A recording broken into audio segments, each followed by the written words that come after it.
And we are live. We are here. And I am so grateful to be here. I'm Debbie G. Welcome to Spirituality Con Wild, Love Coach Academy, Conscious Recovery. In fact, welcome to all. We are on so many pages right now. It is so wonderful. I love technology. And with me today is the fabulous TJ Woodward, speaking of conscious recovery. Welcome, TJ. Thank you, Debbie. I'm looking forward to another conversation with you. This is one of the highlights of my week. Thank you. And as a highlight of my week too, hi everybody who's popping on. I see you, Paul McFarland. Oh, freedom, his favorite topic. So, like I do every week, you guys, I message TJ and I say, okay, TJ, what's our topic? Today, he comes back with a whopper. He says, how about true freedom?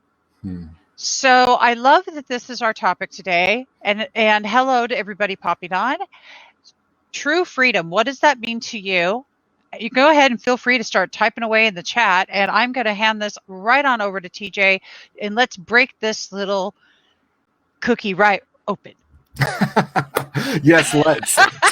So the reason, one of the reasons, of course, that I chose this particular topic for today is because we just had July 4th weekend. And for those of us who live in the United States, the conversation is freedom and freedom as a nation and the freedoms that we have. And I acknowledge that external freedom is something that's really important. But what we're really talking about today is actually something much deeper. And that is freedom from the inside out, right? Because no matter what happens in the external realm, life can be really unpredictable. And so if I believe that the only way for me to be free is if I have external freedom only, I'm going to suffer because life is unpredictable. We don't know what's happening next. We're going through a very interesting time in our country and in our world with COVID-19, with everything happening around racism in our country. So it's unpredictable, but what is predictable is the essential beingness that each of us actually is. And when we have a deep connection with or acknowledge our oneness with that, we're less bounced around by the conditions of life. So true freedom is an inside job. Whew, true freedom is an inside job. And I absolutely love this. Because everything starts within, TJ. It's like it doesn't matter what it is. I like you without glasses too. I like the glasses and I like them without. Well, thank you. I can't really see you without them, but it's okay because I can feel your spirit coming through. Well, speaking of not being able, oh my God, I love you. Speaking of not being able to see, this is Candace. You just would adore Candace. She's so darling. Hi, sweetheart. I've just discovered today that my loss of freedom is one of my biggest challenges with go ahead and behind. Would love to hear your insight on that and this experience. So Candace recently lost her eyesight. And so she's had all kinds of experiences where she's, having to experience the world totally differently. So what can we say to Candace? Well, I want to start with acknowledging whatever you're experiencing as a result of that is perfectly okay. And I know you, Candace, probably already know that, but maybe somebody else watching or listening doesn't know that, right? Because a lot of us have been programmed very deeply that certain things are okay to feel and certain things are not. Certain things are okay to think and certain things are not.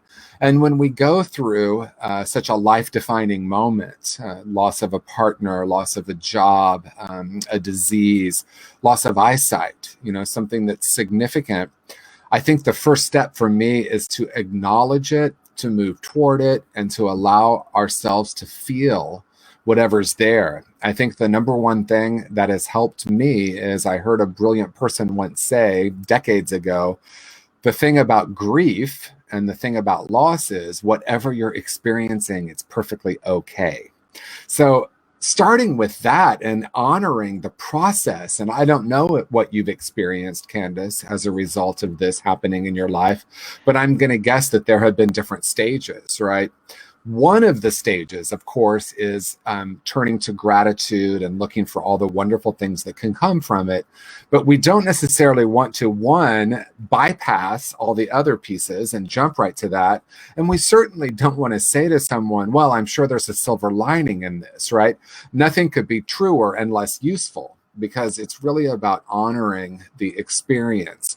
And I actually would love to hear from you, Candace, what this has been like for you.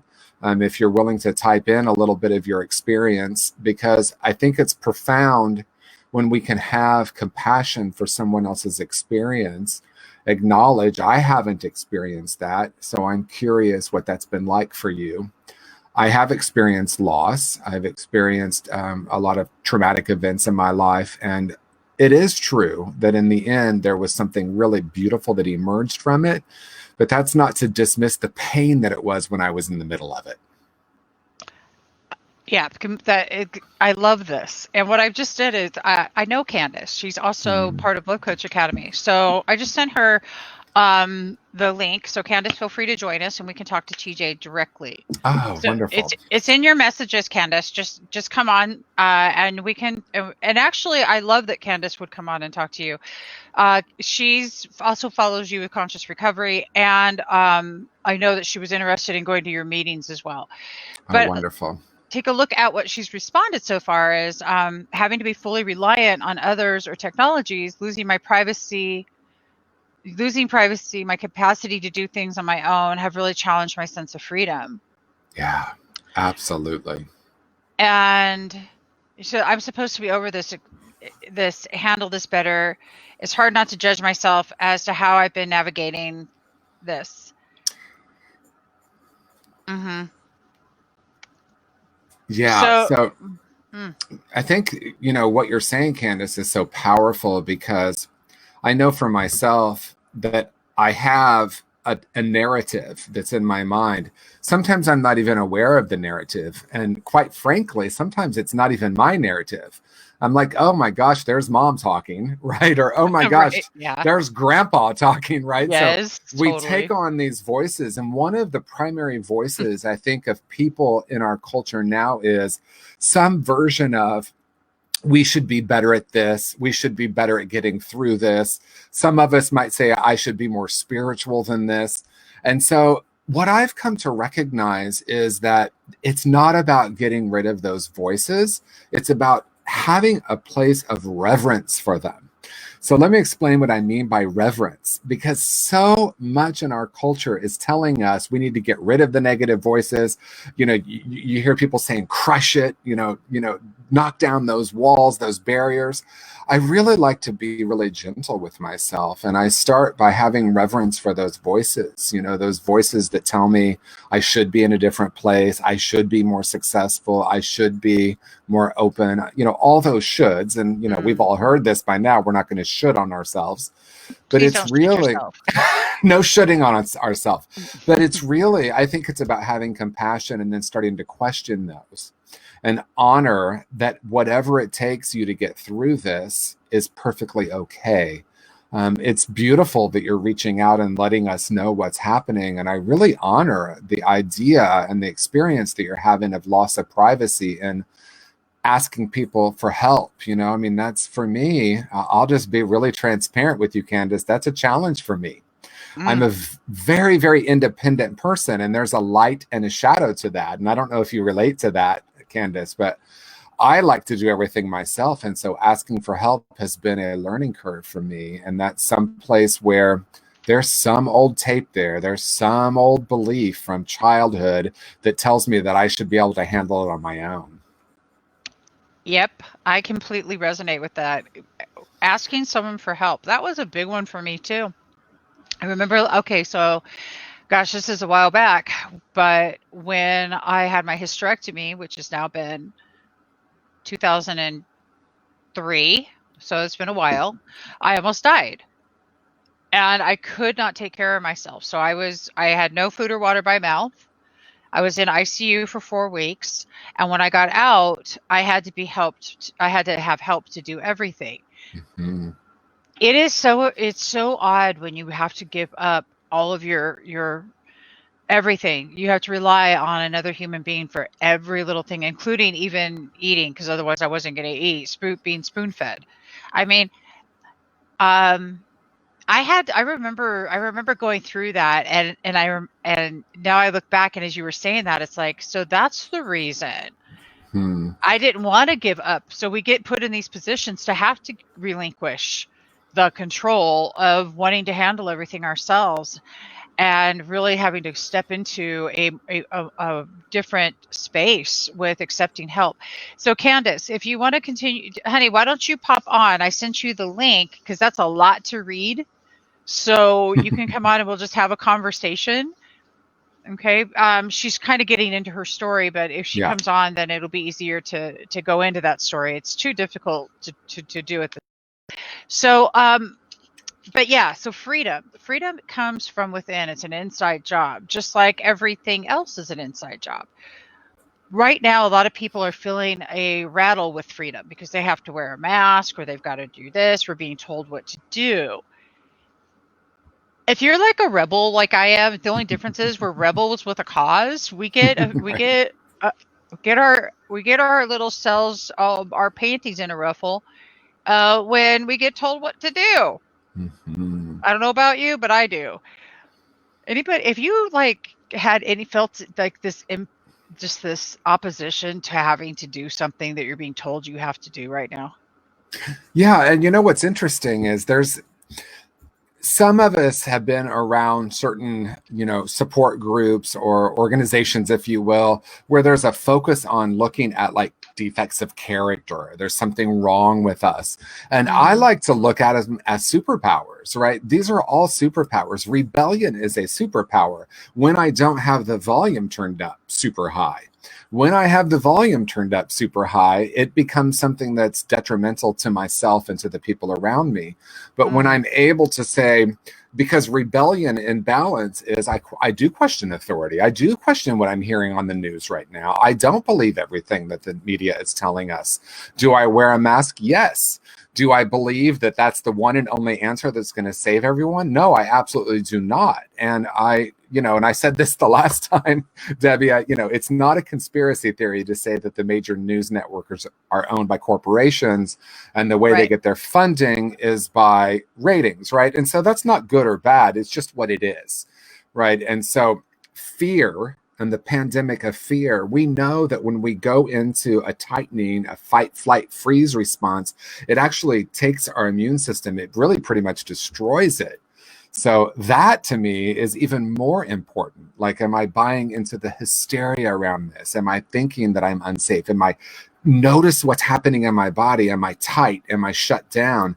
Those all have a profound impact on the immune system and our beliefs. We have physical, intellectual, emotional, and spiritual. And unfortunately, in Western medicine, we primarily focus only on the physical. There's a Mm-hmm. lot more going on to COVID-19 than just the physical. There are other aspects of it. There's other ways we can stay well. I will not buy into the paradigm this is a deadly virus. It doesn't mean I'm pretending like it's not there, nor am I being insensitive to the people who have died from it. My heart Right. goes out to that. I have friends who have lost friends. I feel for them. But when we have a paradigm of, oh my gosh, I might die if I walk out of my door, there's all sorts of implications about that.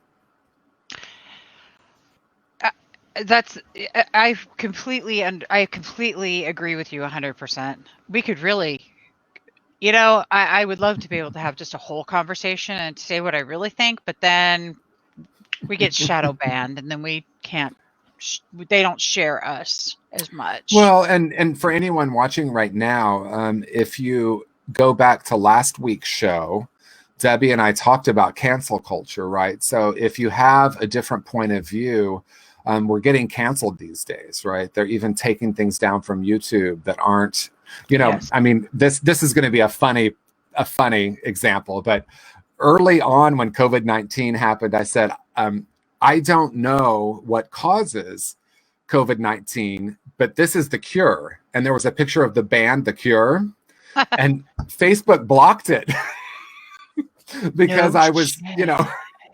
And Are you serious? it was meant to be a little levity in the midst of this. And so again, I don't mean to be insensitive to people that are No, not at all. afraid and that have lost people, but there's a lot more going on than just what the media is telling us. Yep. Wisen up, people. Get smart and start doing your research. I will say that Yeah. much. Yeah. So, our Candace is here. Yay. I'm going to bring her on up. Candace, welcome, welcome, Candace. welcome. Candace, Hello. this is Hi. TJ. TJ, Candace, Candace, TJ. Hi, TJ. So happy to be with you. Likewise. Thank you for the invitation. Yes, indeed. We love trusting spirit on this show, right, Debbie? Absolutely, we so do. I'm going to put myself into the green room. I'm going to give you guys, I will be right here with you, but I'm going to give you guys the stage right now to go ahead and have this incredible discussion that's about to come forward. I love how the universe conspires for greatness. Yes. Thank you, Debbie. So Candace, tell me. Yeah. Going blind? The journey? Yeah. Mm-hmm. Yeah, so technically, logistically, I've been going blind my whole life, but I didn't know until I got clean when I was 21. And I had to go through interferon treatment, which was known to mess with my vision. And then at the end of the treatment, a year later, I found out I had retinitis pigmentosa, which is incurable, autoimmune. But I just started living. So I was like, I'm not blind, I just needed large text stuff. And so I didn't do any of the blind things, I just went living my life and did really well. But 2 years ago, that all started changing. Like I moved to San Diego, and it's like right around the move from Boston to San Diego. My vision hit a very fast deterioration, and I swear, like every other part of my being deteriorated, and my life. And I've been feeling basically like crippled by my emotions for the last couple of years. And where are you at with it now? What are you experiencing in this moment? Profound gratitude for being here. Yeah. But I'm struggling with having faith and believing in myself and life. COVID came, and for me, the veil lifted, having access to community again and tribe. Now I'm in New Hampshire, so New Hampshire's a little different. So people that speak my language aren't as easily accessible to me here unless I'm doing my events and traveling, which was what I used to do. I have a temple and I run all these events and I travel around and blah, blah, blah. I can't do all that right now. So my birthday's on Saturday, and usually around my birthday, I get really like inquisitive. I'm on my moon, and I'm like wide open. And so I'm feeling the whole spectrum today, actually. One of the practices that has been life-changing for me is living in the question. And choosing some open-ended questions that can open me up to possibilities, right? Because as I was saying before, and I don't know if you relate to this, but we've been taught to get rid of the parts of ourselves that seem negative. But what if it's not really about that? What if it's more about being open and curious and having that curiosity open us up to more possibilities than our mind can conceive of? And so, for example, one question that might be really powerful for you is what's wanting to emerge in my life right now, right? And just to sit with that, what's wanting to emerge, or what is the greatest gift I have to offer? Because I think it's easy for us to go into the everything happens for a reason. And I don't know if that's true. But I do know that we get to create meaning out of what happens, right? So I can call something terrible or I can call something an opportunity. I don't want to dismiss the pain of the feeling, but I also don't need to label it. What are your thoughts or feelings about that? The first vision I got is like, from the moment I found out up until a couple of years ago, I was living in the opportunity, the possibility. I was like, well, when there's a cure, great. And if not, I'm going to be an amazing shaman in the woods. And I was totally open, and so it's like there's this part, and it's like, okay, you never actually did grieve. You never allowed yourself to go to those places. This places, I mean, I have to spend this this long in it. Like, how do I give myself that permission while also like trying to stretch myself? Like, hey, Candace, like, can get myself out? Like, not to continue. And not let it run the show. Yeah. And so 2 powerful questions I heard you say, right? How do I give myself permission to feel this? It's a really powerful question. And so that might be one for me. What I do is like, I might write that question down and say for the next 24 hours, I will sit in that. How do I give myself permission, or what would giving myself permission feel like? And just be in that question. And then the second one that you asked that I think is incredible, and it's what I would ask myself is, when do I know that it's time to shift? Because there's a balance there, right? Of honoring the emotions. And when is it time to say, okay, I felt that. Now let me do this pivoting or this shifting. Yeah. My instant reaction, about giving permission, like creating conscious containers for like full permissibility. Like the things that come up are anger, sadness, being mad at the universe, self-pity, things that I don't really want to give a lot of energy to. So, and in the past, I don't know, like I used to.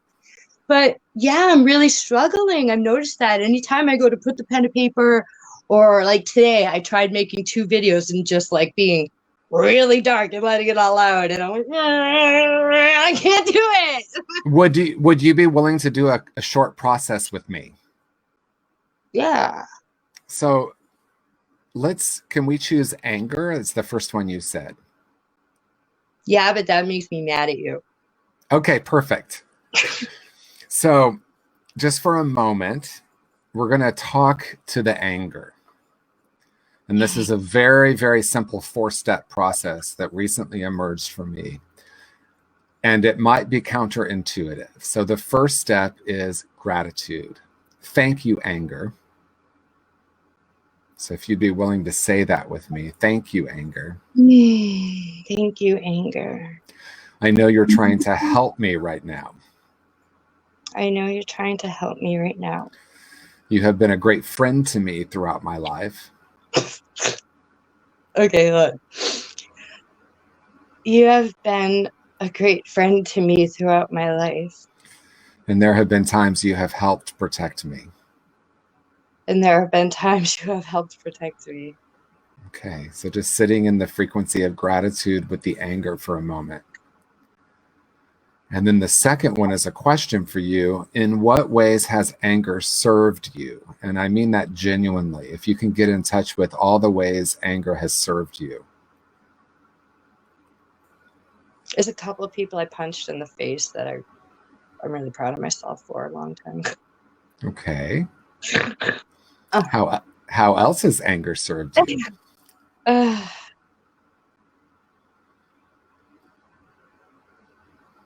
It shows me areas that could use some light. Okay. Shines the light in darkness. Yeah. How else has anger served you? it allowed me to express emotions I would be scared to without it. Okay. The third one is, in what ways has it not served you? Or in what ways has it limited you? Creating unnecessary disharmony in relationships. How else has it not served you? Mm.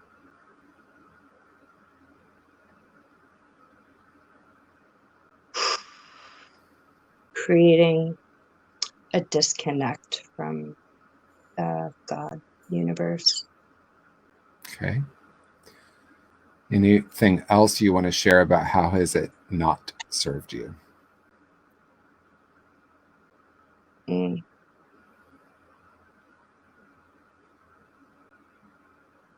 Those sum up a lot. Okay. And then the final step to this is, what do you really desire? What do you really want? Happiness, joy, freedom. Okay. Happiness, joy, and freedom.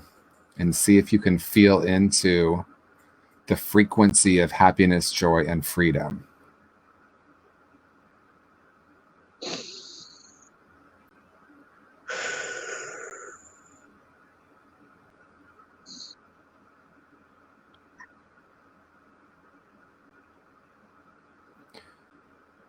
I can feel it just brings up sadness because it's Yeah. like a distant memory.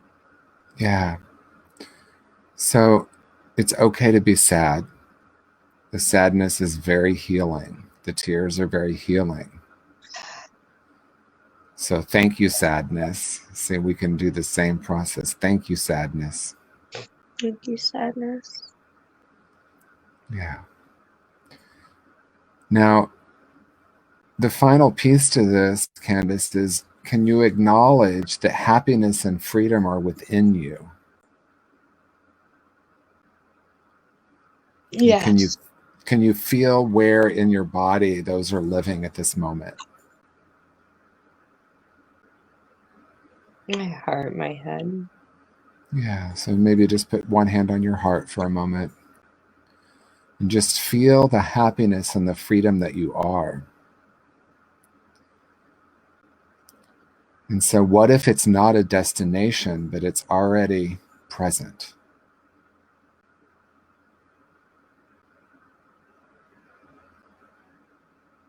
And just getting in touch with that energy that's within you.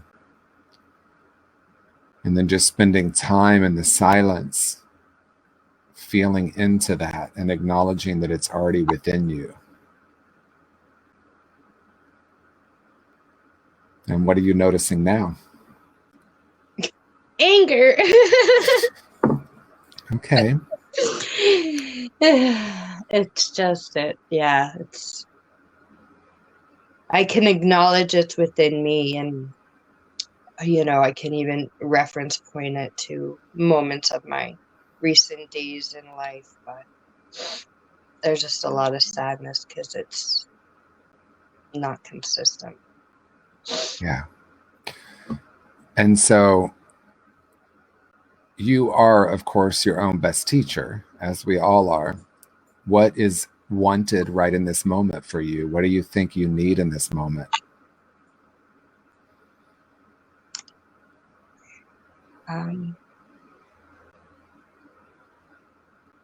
Freedom is a big word that's coming up,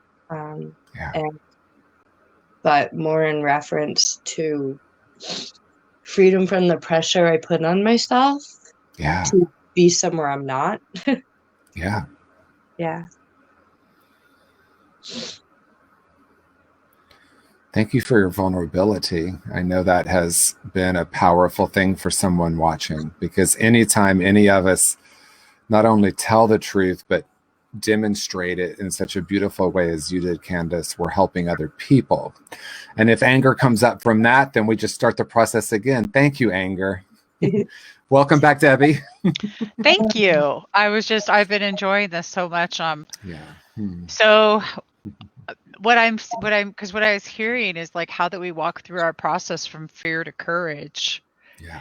And that even though it might feel like we don't have freedom or feel like inside like we have some trap, it's really fear.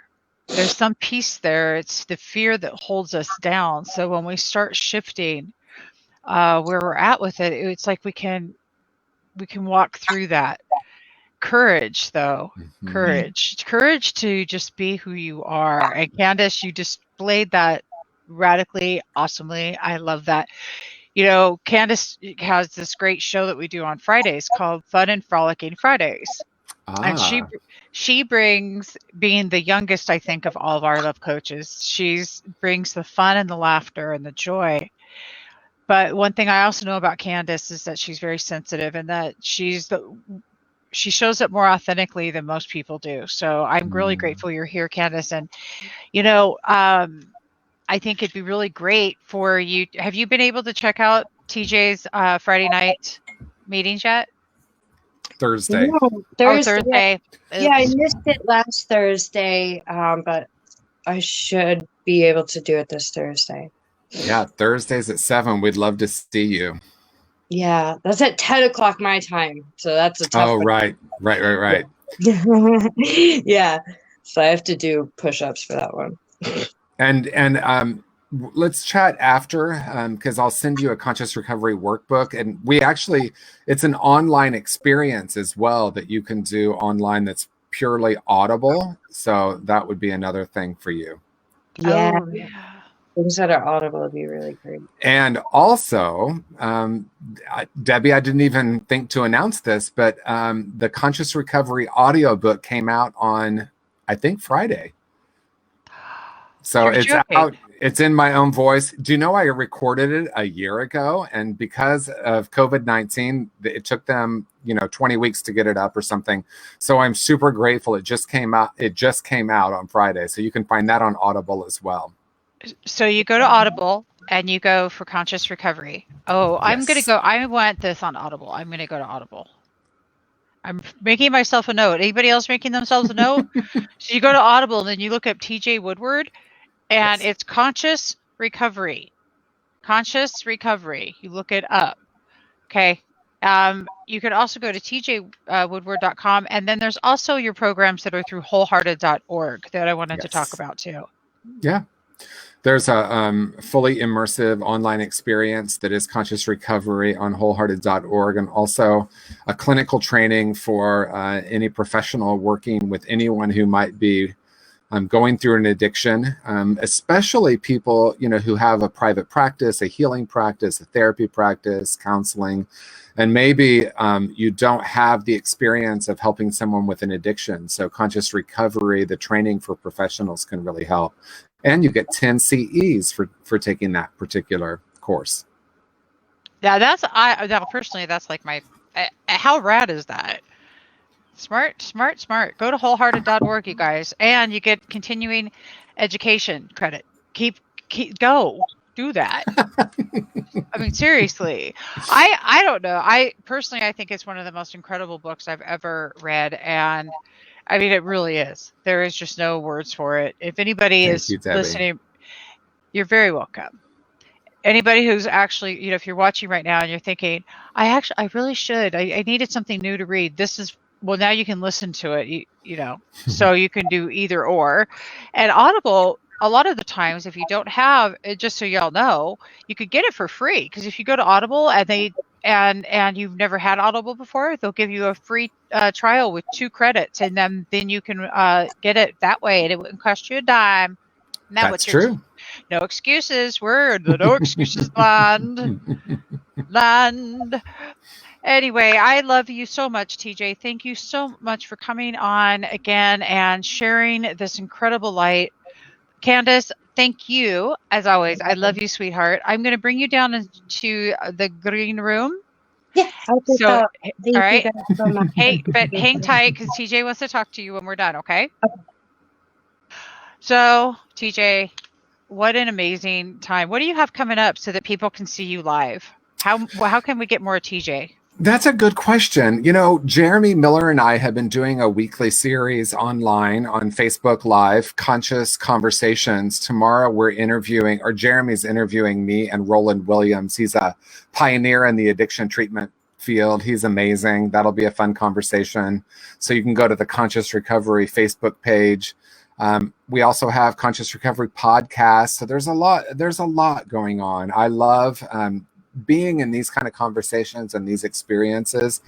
This is my favorite. We also have twice a month, we have a Shift Happens webinar where we're live and we bring a different guest on. So there are just lots of opportunities. The best thing to do is probably follow Conscious Recovery on Facebook. That's where you're going to get the notifications.